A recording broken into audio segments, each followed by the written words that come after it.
Channel पे खुश आमदीद। नाज़रीन, जैसा कि आपको मालूम होगा कि स्टीव जॉब की खुद नविश, जिसे दुनिया के मशहूर लिखारी वाल्टर आइजैक्सन ने लिखा है, कि उसके खुलासे का सिलसिला अबवाब की सूरत में पेश किया जा रहा है।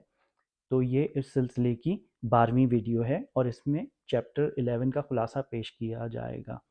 तो जैसा कि आपको मालूम होगा कि एप्पल वन और एप्पल टू लॉन्च हो चुके हैं और एप्पल कंपनी जो है वो पब्लिक में गई है और जिसमें उसके शेयर्स को हाथों हाथ लिया गया है। तो अब एप्पल ने कुछ नया करना है। तो अब एप्पल ने एक नए कंप्यूटर के कॉन्सेप्ट के ऊपर काम करना शुरू किया, जिसका नाम उन्होंने मैक रखा। और ये हम जानते हैं कि अब मैक के नाम से जो एप्पल का जो कंप्यूटर है, तो वो अब उसको मैकबुक में बाद में तब्दील किया गया। तो ये उसी सिलसिले की वीडियो है और इस सिलसिले में कई वीडियोस होंगी और ये छोटी छोटी वीडियोस होंगी। तो आइए देखते मशहूर ज़माना कंपनी एप्पल की रुदाद, स्टीव जॉब्स की खुद नविश्त से माखावज। चैप्टर 11, हकीकत को मस्ख करने वाली फील्ड, अपने सीट ऑफ रोल्स के मुताबिक खेलना। जब एंडी हर्ट्सफील्ड मैकिंटोश टीम में शामिल हुआ तो इसने दूसरे सॉफ्टवेयर डिज़ाइनर बेड ट्रीबिल से एक ब्रीफिंग हासिल की इस काम की बहुत बड़ी मिकदार के बारे में जो अभी करने की ज़रूरत थी। जॉब्स चाहता था कि ये जनवरी 1982 तक खत्म हो जाए, यानी 1 साल से भी कम वक्त में। ये पागल है, हर्ट्सफील्ड ने कहा। कोई रास्ता नहीं है। ट्रीबिल ने कहा कि जॉब्स किसी भी मुखालिफ हकायक को कबूल नहीं करेगा। इस सूरत हाल को बयान करने का बेहतरीन तरीका स्टार ट्रेक की एक इस्तिलाह है, ट्रीबिल ने वजाहत की। स्टीव के पास हकीकत को मस्ख करने का मैदान है। जब हर्ट्सफील्ड हैरान नजर आया तो ट्रीबिल ने वजाहत की, इसकी मौजूदगी में हकीकत काबिल रहम है। वो किसी को भी अमली तौर पर कुछ भी समझा सकता है। जब वो आस पास नहीं होता है तो ये खत्म हो जाता है, लेकिन हकीकत पसंदाना निज़ाम अलोकात बनाना मुश्किल हो जाता है। ट्रीबिल ने याद किया कि इसने स्टार ट्रेक के मैंजेरी के एक साथ से ये जुमला अपनाया था, जिसमें एलियंस सरासर ज़हनी कुव्वत के ज़रिए अपनी नई दुनिया तख्लीक करते हैं। इसका मतलब ये था कि इस जुमले को तारीफ के साथ साथ एक एहतियात भी कहा जाए। स्टीव के मस्ख करने वाले मैदान में फंस जाना खतरनाक था, लेकिन यही वो चीज़ थी जिसकी वजह से वो हकीकत को बदलने के काबिल हो गया। पहले हर्ट्सफील्ड ने सोचा कि ट्रीबिल मुबालगा आराई कर रहा है, लेकिन जॉब्स के साथ काम करने के 2 हफ्तों के बाद वो इस रुझान पर गहरी नज़र रखने वाला बन गया। इसने कहा, हकीकत को मस्ख करने का मैदान एक करिश्माती बयानबाजी के अंदाज, नाकाबिल तस्खीर इरादे और मकसद के मुताबिक किसी भी हकीकत को मोड़ने के लिए बेताबी था। हर्ट्सफील्ड ने दरियाफ्त किया कि बहुत कम इम्कान था जो आपको हकीकत को मस्ख करने की ताकत से बचा सकता था। हैरत अंगेज तौर पर हकीकत को मस्ख करने का मैदान कारगर मालूम होता है, अगरचे कि अब इसके बारे में पहले से आगाह हूँ। हम अक्सर इसे ग्राउंड करने की मुमकिना तकनीकों पर बात करते थे, लेकिन थोड़ी देर के बाद हम में से अक्सर ने इसे फितरत की ताकत के तौर पर कबूल करते हुए इसे तर्क कर दिया। जॉब्स के हुक्म के बाद के ऑफिस के रेफ्रिजरेटर में सोडा को ओडोला नामियाती संतरी और गाजर के जूस से बदल दिया जाए। टीम में से कोई ऐसी टी शर्ट पहनकर आया जिसमें सामने की तरफ रियलिटी डिस्टॉर्शन फील्ड, जबकि पाशित पर ये जूस में है। कुछ लोगों के नज़दीक इसे हकीकत को मस्ख करने का मैदान कहना ये कहने का सिर्फ एक माज़नबाना तरीका था कि जॉब्स आउट बोलता था, लेकिन दरहकीकत ये तकसीम की एक ज़्यादा पेचीदा शक्ल थी। वो सच्चाई पर गौर किए बगैर किसी बात पर जोर देगा, चाहे वो आलमी तारीख के बारे में कोई हकीकत हो, या फिर इस बात को याद करना हो कि एक मीटिंग में किसने किया आइडिया तजवीज़ किया था। ये जानबूझकर हकीकत से इनकार करने से आया है, ना सिर्फ दूसरों के लिए बल्कि खुद से। वो अपने आप को धोखा दे सकता है, बिल अतकिंसन ने कहा। इस तरह करने से इसे मौका मिलता था कि वो लोगों को इसके विजन पर यकीन करने पर मजबूर करे, क्योंकि इसने ज़ाती तौर पर इसे कबूल किया हुआ है और इसे अंदरूनी बनाया है। यकीनन बहुत से लोग हकीकत को मस्ख करते हैं। जब जॉब्स ने ऐसा किया तो ये अक्सर किसी चीज़ को पूरा करने का एक हरबा था। वोज़नियाक, जो कि पैदाइशी तौर पर इतना ही ईमानदार था जितना कि जॉब्स हिकमत अमली पर मबनी था, हैरान रह गया कि ये कितना मुअस्सर हो सकता है। इसकी हकीकत को मस्ख करना इस वक्त होता है जब इसके पास मुस्तकबिल का गैर मंतकी नज़रिया होता है, जैसे कि मुझे ये बताना कि मैं ब्रेक आउट गेम को सिर्फ चंद दिनों में डिज़ाइन कर सकता हूँ। आपको मालूम होगा कि ये सच नहीं हो सकता, लेकिन वो किसी न किसी तरह इसे सच साबित कर देता है। जब मैं एक टीम के मेंबरान इसके हकीकत को मस्ख करने वाली फील्ड में फंस गए तो वो तकरीबन हिप्नोटाइज हो चुके थे। इसने मुझे रास्पुटिन की याद दिलाई, डेबी कोलमैन ने कहा। اس نے اب پر لیزر بیم کیا اور پلکیں نہیں جھپکیں۔ اس سے کوئی فرق نہیں پڑتا کہ وہ اب کو جامنیکول ایڈ پیش کر رہا ہو، اب اسے پی لیں گے، لیکن ووزنیاک کی طرح اس کا خیال تھا کہ حقیقت کو مسخ کرنے کی فیلڈ با اختیار بناتی ہے۔ اس نے جابز کو اپنی ٹیم کو زیروکس آئی بی ایم کے مقابلے میں کم وسائل کے ساتھ کمپیوٹر کی تعریف کے راستہ کو تبدیل کرنے کی ترغیب دینے کے قابل بنایا۔ اس طرح سے حقیقت کو مسخ کرنا خود کو مطمئن کرنا تھا، اس نے دعویٰ کیا۔ اپنے ناممکن کو ممکن کر دکھایا، کیونکہ اب کو احساس نہیں تھا کہ یہ ناممکن ہے۔ حقیقت کو مسخ کرنے کی بنیاد جابز کا یہ اعتقاد تھا کہ اصول اس پر لاگو نہیں ہوتے۔ اس کے پاس اس کے کچھ ثبوت تھے، جیسے اپنے بچپن میں وہ اکثر حقیقت کو اپنی خواہشات کے مطابق موڑنے میں کامیاب رہتا تھا۔ سرکشی اور پرعزم ارادہ اس کے کردار میں شامل تھا۔ اسے احساس تھا کہ وہ خاص ہے، ایک چانا ہوا ہے، ایک روشن خیال ہے۔ ہرٹزفیلڈ نے کہا، اس کے خیال میں کچھ لوگ ایسے ہیں جو خاص لوگ ہیں، جیسے آئنسٹائن اور گاندھی اور وہ گرو جن سے وہ ہندوستان میں ملا، اور وہ ان میں سے ایک ہے۔ اس نے کریسنٹ کو یہ بتایا۔ ایک بار اس نے مجھے اشارہ بھی کیا کہ وہ روشن خیال ہے، یہ تقریباً انتشی کی طرح ہے۔ جابز نے کبھی بھی انتشی کا مطالعہ نہیں کیا، لیکن فلسفی کے تصور کی طاقت اور کی خصوصی نوعیت قدرتی طور پر اس کے لیے قابل ذکر ہے، جیسے کہ دس اسپوک زیرتھوستر میں لکھا ہے، روح اب اپنی مرضی کا ارادہ کرتی ہے، اور وہ جو دنیا سے ہار گیا تھا اب دنیا کو فتح کر لیتا ہے۔ اگر حقیقت اس کی مرضی کے مطابق نہیں ہوتی تو وہ اسے نظر انداز کر دیتا، جیسا کہ اس نے کیا تھا۔ وہ اس کی بیٹی کی پیدائش اور برسوں بعد جب پہلی بار کینسر کی تشخیص ہوئی، یہاں تک کہ روزمرہ کی چھوٹی چھوٹی بغاوتوں میں، جیسے اپنی گاڑی پر لائسنس پلیٹ نہ لگانا اور اسے معذور لوگوں کی جگہوں پر پارک کرنا، اس نے ایسا کام کیا جیسے وہ قانون کے تابع نہ ہو۔ جابز کے ورڈ او کا ایک اور اہم پہلو چیزوں کی درجہ بندی کا بائنری طریقہ تھا۔ لوگ تو روشن خیال تھے، انتہائی نامقول، ان کا کام تو بہترین تھا، مکمل طور پر ناقص۔ بل اتکنسن میک ڈیزائنر نے ان کے بارے میں بیان کیا کہ یہ کیسا تھا۔ اسٹیو کے ماتحت کام کرنا مشکل تھا، کیونکہ اسٹیو کسی کو دیوتاؤں کا درجہ دیتا تھا اور کسی کو پاتال میں گرا دیتا تھا۔ اگر آپ دیوتا ہیں تو آپ ایک پیدسٹل پر ہیں اور کوئی غلط کام نہیں کر سکتے تھے۔ ہم میں سے جو لوگ دیوتا مانے جاتے تھے، جیسے میں، یہ جانتا تھا کہ ہم در حقیقت فانی ہیں اور انجینئرنگ کے غلط فیصلے کر سکتے ہیں، اس لیے ہم ہمیشہ ڈرتے رہتے تھے کہ ہم اپنے پیدسٹل سے گر جائیں گے۔ وہ لوگ جو بہت محنت سے کام کرنے والے شاندار انجینئر تھے، انہوں نے محسوس کیا کہ ایسا کوئی امکان نہیں کہ ان کی تعریف کی جائے، اور یہ ناممکن ہے کہ وہ اپنے مرتبے سے اوپر اٹھ سکے۔ لیکن یہ زمرے ناقابل تغیر نہیں تھے، کیونکہ جابز تیزی سے اپنے آپ کو پلٹ سکتا تھا۔ جب ہرٹزفیلڈ کو حقیقت کو مسخ کرنے والے فیلڈ کے بارے میں بریفنگ دیتے ہوئے ٹریبل نے خاص طور پر اسے جابز کے ہائی وولٹیج الٹرنیٹنگ کرنٹ سے مشابہت کے رجحان کے بارے میں خبردار کیا، صرف اس وجہ سے کہ وہ آپ کو بتاتا ہے کہ کچھ خوفناک عظیم ہے، اس کا لازمی طور پر مطلب یہ نہیں ہے کہ وہ کل ایسا محسوس کرے گا۔ ٹریبل نے وضاحت کی، اگر آپ اسے کوئی نیا آئیڈیا بتاتے ہیں تو وہ عام طور پر آپ کو بتائے گا کہ وہ سوچتا ہے کہ یہ بے وقوف ہے، لیکن پھر اگر وہ واقعی اسے پسند کرتا ہے تو ٹھیک ایک ہفتے بعد وہ آپ کے پاس واپس آئے گا اور آپ کو اس اپنا آئیڈیا کو اپنا بنا کر پیش کرے گا۔ اس پیرویٹ تکنیک کے مظاہرے نے ڈیاگلیف کو بھی حیران کر دیا ہوگا۔ ہرٹزفیلڈ نے کہا، اگر ایک دلیل قائل کرنے میں ناکام رہی تو وہ بڑی تدبیر سے دوسری طرف چلا جائے گا۔ بعض اوقات وہ اچانک آپ کی حیثیت کو اپنا کر آپ کو توازن سے دور کر دیتا ہے، یہ تسلیم کیے بغیر کہ اس نے کبھی مختلف سوچا ہے۔ یہ بار بار بروس ہورن کے ساتھ ہوا، وہ پروگرامر جو ٹسلر کے ساتھ زیروکس پارک سے لالچ دے کر لایا گیا تھا۔ ایک ہفتے میں اسے اپنے آئیڈیا کے بارے میں بتنگا اور وہ کہے گا کہ یہ احمقانہ آئیڈیا ہے۔ ہارن نے یاد کیا، اگلے ہفتے وہ آئے گا اور کہے گا، ارے میرے پاس یہ بہت اچھا آئیڈیا ہے اور یہ میرا آئیڈیا ہوگا۔ اب اس پر اسے کہیں گے، اسٹیو میں نے آپ کو یہ آئیڈیا ایک ہفتہ پہلے بتایا تھا، اور وہ کہے گا، ہاں ہاں ہائی، اور بس آگے بڑھیں۔ یہ ایسا ہی تھا جیسے جابز کے دماغی سرکٹس میں ایک ایسا آلہ موجود نہیں تھا جو اس کے ذہن میں آنے والی جذباتی رائے کے انتہائی اسپاکس کو ماڈیول کرے گا۔ لہٰذا اس کے ساتھ نمٹنے میں میک ٹیم نے ایک صوتی تصور کو اپنایا جسے لو پاس فلٹر کہا جاتا ہے۔ اس کی طرف سے جن خیالات کا اظہار کیا جاتا تھا، ان میں سے جو پرجوش خیالات ہوتے تھے ان کو نظر انداز کر کے وہ اس کے نارمل خیالات کی طرف توجہ دیتے تھے۔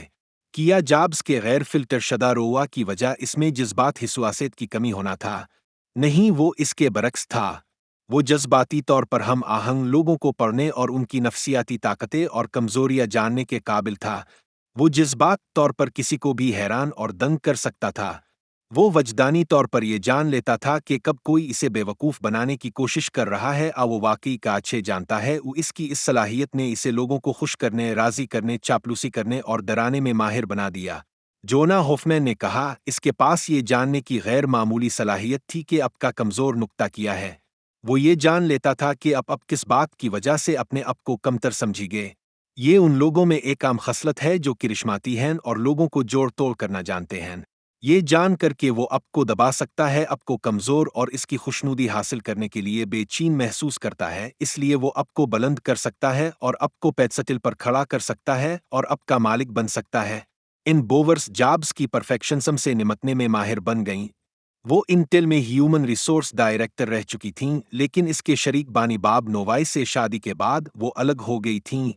انہوں نے 1900 میں ایپل میں شمولیت اختیار کی اور ایک پرسکون ماں کی طرح سے خدمات انجام دی جو جابز کے غصے کے بعد صورتحال کو سنبھالتی تھیں۔ وہ اس کے دفتر جاتیں، دروازہ بند کرتیں اور آہستہ سے اسے لیکچر دیتی۔ میں جانتا ہوں، وہ کہے گا۔ ٹھیک ہے، پھر برا کرم یہ کرنا چھوڑ دو، وہ اصرار کرے گی۔ بوورس نے یاد کیا، وہ تھوڑی دیر کے لیے اچھا رہے گا اور پھر ایک ہفتہ اس کے بعد مجھے دوبارہ کال آئے گی۔ اسے احساس تھا کہ وہ بمشکل خود پر قابو پا سکتا ہے۔ وہ بہت زیادہ توقعات وابستہ کر لیتا تھا اور اگر لوگوں نے ڈیلیور نہیں کیا تو وہ اسے برداشت نہیں کر سکتا تھا۔ وہ خود پر قابو نہیں رکھ پاتا تھا۔ میں سمجھ سکتی تھی کہ اسٹیو کیوں پریشان ہو جائے گا اور وہ عام طور پر درست تھا، لیکن اس کا نقصان دہ اثر تھا۔ اس چیز نے خوف کا عنصر پیدا کیا۔ وہ اپنے روئی سے خود آگاہ تھا، لیکن اس سے ہمیشہ اس کے رویے میں کوئی تبدیلی نہیں آئی۔ جابز بوورس اور اس کے شوہر کے اتنا قریب ہو گیا کہ وہ ان کے لاس گیٹوس ہلز کے گھر غیر اعلانیہ طور پر چلے آتا تھا۔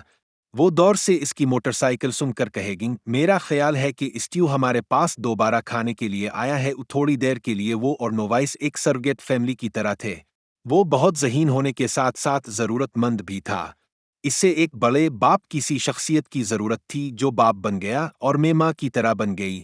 جابز کی توقعات اور نقصان پہنچانے والے سلوک کے اچھے روشن پہلو بھی تھے۔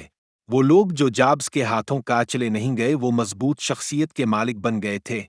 انہوں نے خوف اور خوش کرنے کی بے تابی دونوں کی بدولت بہتر کام کیا۔ اس کا رویہ جذباتی طور پر خشک ہو سکتا ہے، لیکن اگر اب سروائیو کر گئے تو یہ کام کرتا ہے، ہوفمین نے کہا۔ اب کبھی کبھی اسے پیچھے بھی دھکیل سکتے ہیں اور نہ صرف زندہ رہ سکتے ہیں بلکہ ترقی بھی کر سکتے ہیں، لیکن یہ ہمیشہ کام نہیں کرتا تھا۔ راسکن نے اسے آزمایا، تھوڑی دیر کے لیے کامیاب ہوا اور پھر تباہ ہو گیا۔ لیکن اگر اب پرسکون طور پر پراعتماد ہو، اگر جابز نے اب کا قد بڑھایا اور فیصلہ کیا کہ اب جانتے ہیں کہ اب کیا کر رہے ہیں، تو وہ اب کا احترام کرے گا۔ اس کی ذاتی پیشہ ورانہ زندگی دونوں میں کئی سال اس کے اندرونی حلقے میں کمزور سے زیادہ مضبوط لوگ شامل تھے۔ میک ٹیم کو یہ معلوم تھا۔ 1991 کے بعد ہر سال اس ٹیم نے اس شخص کو جو جابز کے مقابلے میں کھڑا رہا ایک ایوارڈ دیا۔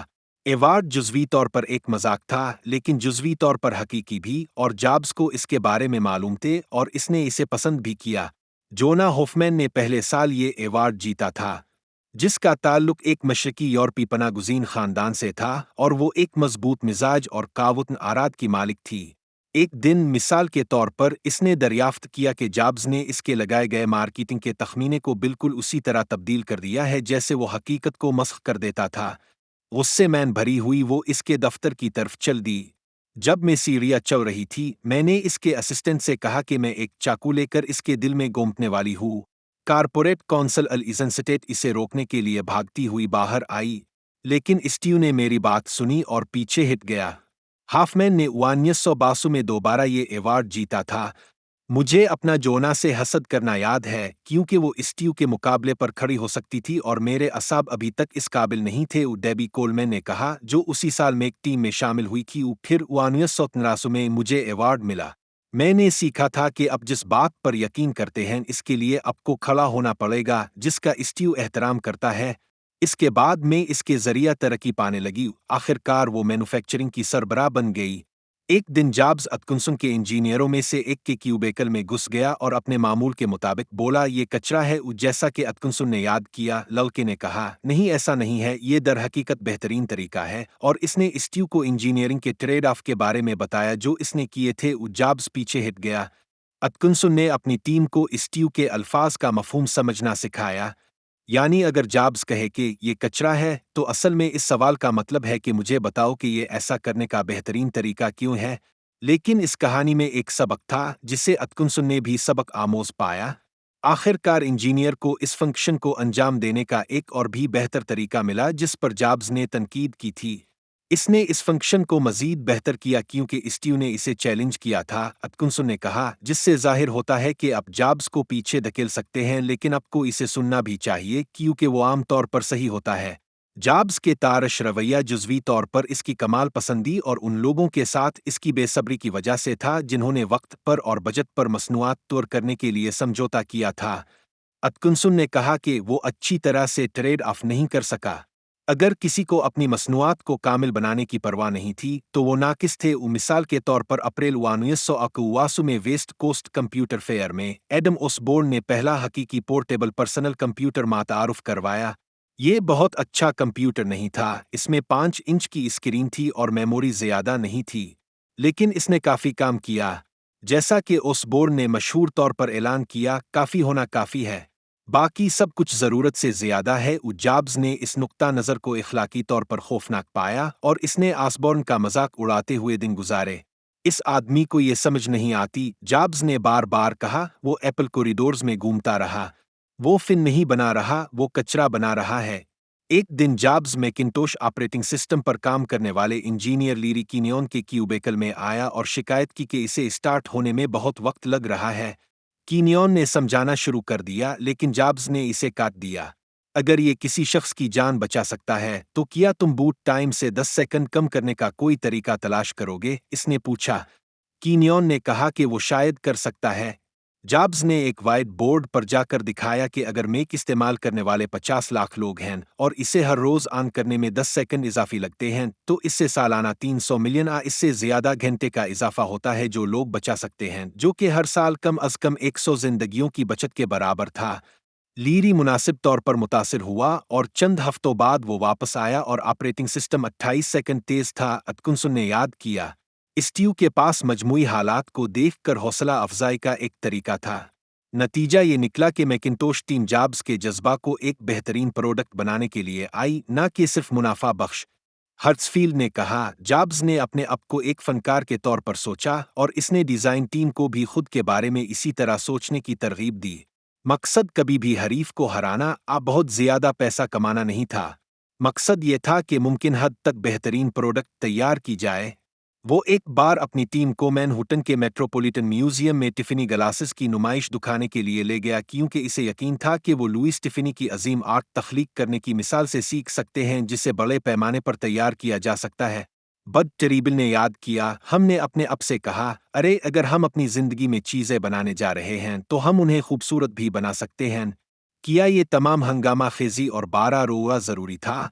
शायद नहीं, और ना ही इसका जवाब था। इसकी टीम की हौसला अफजाई के और भी तरीके थे। अगरचे मैकिंटोश बहुत अच्छा निकला लेकिन जॉब्स की गाहे बागाहे मुदाखलतों की वजह से ये शेड्यूल और बजट से काफ़ी पीछे था। वहशियाना इंसानी जज्बात की कीमत भी थी जिसकी वजह से इसकी टीम का बेशतर हिस्सा थक गया। वोज़न्याक ने कहा कि स्टीव अपना हिस्सा लोगों को दहशत ज़दा करने के बारे में इसकी बहुत सी कहानियों के बगैर भी की डाल सकता था। मैं ज़्यादा सब्र करना पसंद करता हूँ और बहुत से तनाज़ात का सामना नहीं करना चाहता। मेरे ख्याल में एक कंपनी एक अच्छा ख़ानदान बन सकती है। अगर मैकिंटोश प्रोजेक्ट मेरे तरीके से चलाया जाता तो शायद चीज़ें गड़बड़ होती, लेकिन मुझे लगता है कि अगर ये प्रोजेक्ट मेरे और स्टीव दोनों के अंदाज को मिलाकर किया जाता तो इसका नतीजा स्टीव के तरीके से बेहतर निकलता। लेकिन अगरचे जॉब्स का अंदाज हौसला शिकन हो सकता है, ये अजीब तौर पर मुतासिर कुन भी हो सकता है और इसने मुतासिर किया। एप्पल के मुलाजमीन बेहतरीन मसनूआत तख्लीक करने का मुस्तकिल जज्बा रखते हैं और उनमें एक माहुक्म है कि वो काचे कर सकते हैं जो नामुमकिन लग रहा हो। उनके पास टी शर्ट्स थीं जिन पर लिखा था हफ्ते में 90 घंटे काम करना और इससे प्यार करना। जॉब्स के खौफ जिसमें इसे मातासुर करने का जज्बा भी शामिल था ने इन्हें इस बात के काबिल बनाया कि उन्होंने अपनी तौक़ुआत से भी बढ़कर काम किया। मैंने सालों में सीखा है कि जब आपके पास वाकई अच्छे लोग हैं तो आपको इन्हें बेबी संतन करने की ज़रूरत नहीं पड़ती। जॉब्स ने बाद में वजाहत की, उनसे अजीम काम करने की तवक्को करके आप उन्हें अजीम काम करने पर आमादा कर सकते हैं। असल में एक टीम ने मुझे सिखाया कि ए प्लस खिलाड़ी मिलकर काम करना पसंद करते हैं और अगर आप बी के काम को बर्दाश्त करते हैं तो वो इसे पसंद नहीं करते। इसमें एक टीम के किसी भी रुकन से पूछे, वो आपको बताएंगे कि ये दर्द सहने के काबिल था। उनमें से अक्सर जॉब्स की बात से मुत्तफिक हैं। वो एक मीटिंग में चीखेगा, तुमने कभी भी कुछ ठीक नहीं किया। डेबी कोलमैन ने याद किया, ये हर एक घंटा के बाद होने वाले वाकये की तरह था। फिर भी मैं खुद को दुनिया का सबसे खुशकिस्मत शख्स समझती हूँ जिसने इसके साथ काम नाज़रीन, किया है। आपने स्टीव जॉब्स के खुद नविश के खुलासे पर मबनी ये 12वीं वीडियो देखी। इसमें चैप्टर 11 का खुलासा पेश किया गया है और इसमें आपने देखा होगा कि कैसे मैक वन के ऊपर एप्पल कंपनी काम कर रही है और आइंदा आने वाली वीडियोस में भी इसी सिलसिले के बारे में बयान किया जाएगा। तो आप इसको देखकर अपनी राय से मुतला कीजिए कि कैसे हम इस वीडियो को मज़ीद बेहतर बना सकते हैं। तो फिर आइंदा अगली वीडियो के साथ हाजिर